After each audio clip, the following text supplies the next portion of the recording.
La parole est à Monsieur Philippe Cochet. Monsieur le Premier ministre, votre réponse est scandaleuse. Vous n'avez pas attaqué un parlementaire qui est libre de son expression. Monsieur le Président, mes chers collègues, ma question s'adresse justement à vous, Monsieur le Premier ministre. Honte à vous et au gouvernement. Dimanche, nous étions 1 400 000 personnes à Paris pour défiler contre ce projet inique que vous défendez. Le peuple gronde et vous ne l'écoutez pas.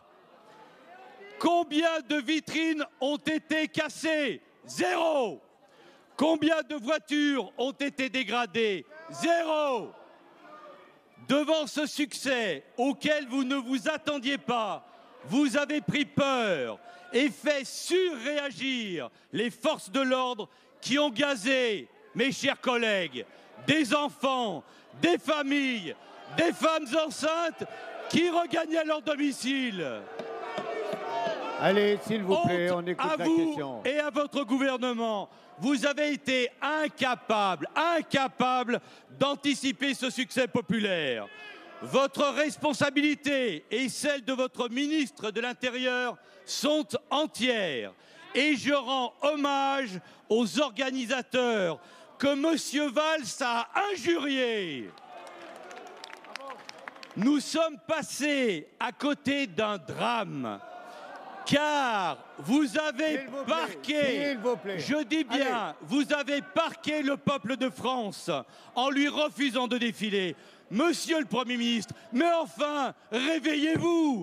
Jusqu'à quand allez-vous mépriser le peuple de France? Vous ne mesurez pas l'exaspération de nos compatriotes. Vous abîmez la France et vous maltraitez les Français. Merci, Monsieur Cochet. La parole est à Monsieur le ministre de l'Intérieur, Manuel Valls.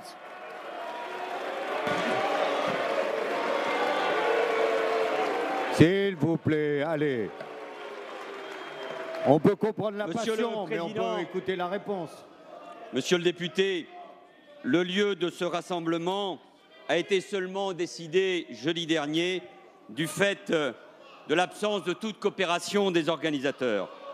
Et dans ce temps très court, la préfecture de police a tout mis en œuvre pour assurer la sécurité des manifestants. Mais les organisateurs ont été dépassés par des extrémistes. Il y a eu de nombreux messages appelant à ne pas respecter l'arrêté interdisant le secteur des Champs-Élysées. Les débordements étaient donc prémédités. Les forces de l'ordre ont fait cesser ces débordements auxquels se sont livrés quelques centaines d'individus extrémistes déterminés que je ne confonds pas avec les simples manifestants entraînés malgré eux. Il n'y a eu aucun tir de grenade et parler d'enfants gazés est tout le moins un douteux amalgame scandaleux que vous n'avez pas le droit de prononcer ici, dans cet hémicycle. Étaient sur place des militants du bloc identitaire, des jeunesses nationalistes, du Renouveau français, du GUD, d'Europe Jeunesse. Les faits qui sont reprochés à ces individus sont graves. Agression physique contre les forces de l'ordre, dégradation de biens publics, jet de boulons. Ces actes, je l'ai déjà dit dans d'autres occasions, sont intolérables. Aucune exception ne peut être justifiée.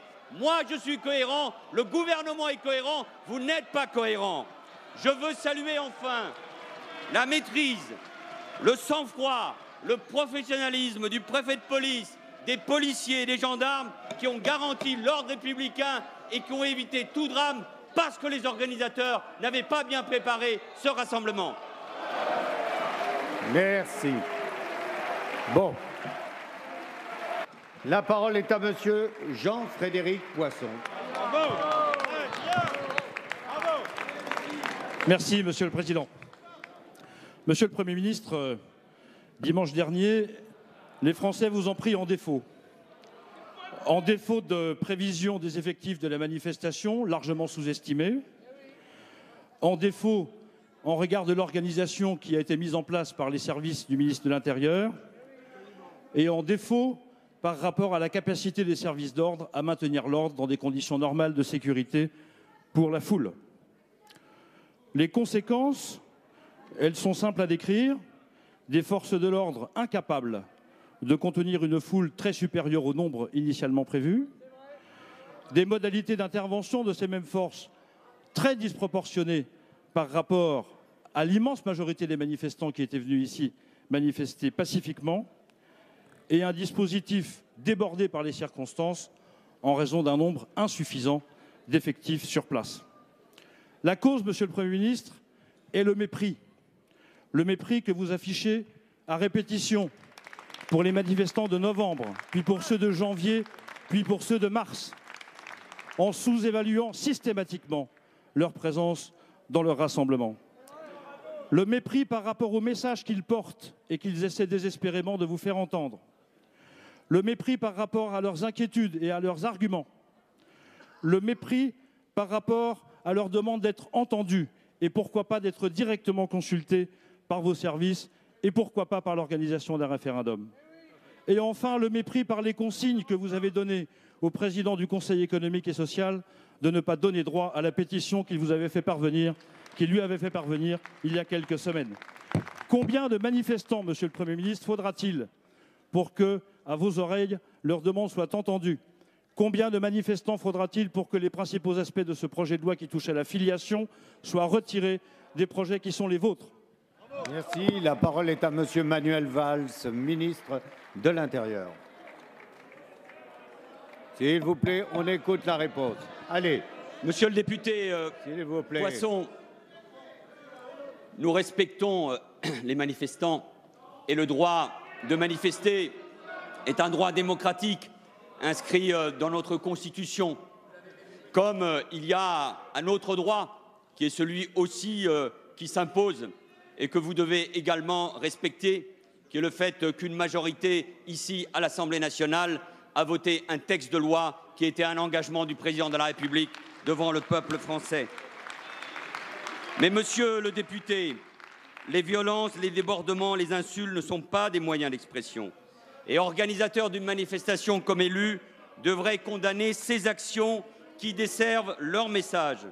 Et qui sont ces élus qui mettent en cause les représentants de l'État, le préfet de police, les forces de l'ordre? Il y avait 2000 policiers et gendarmes engagés sur cette manifestation.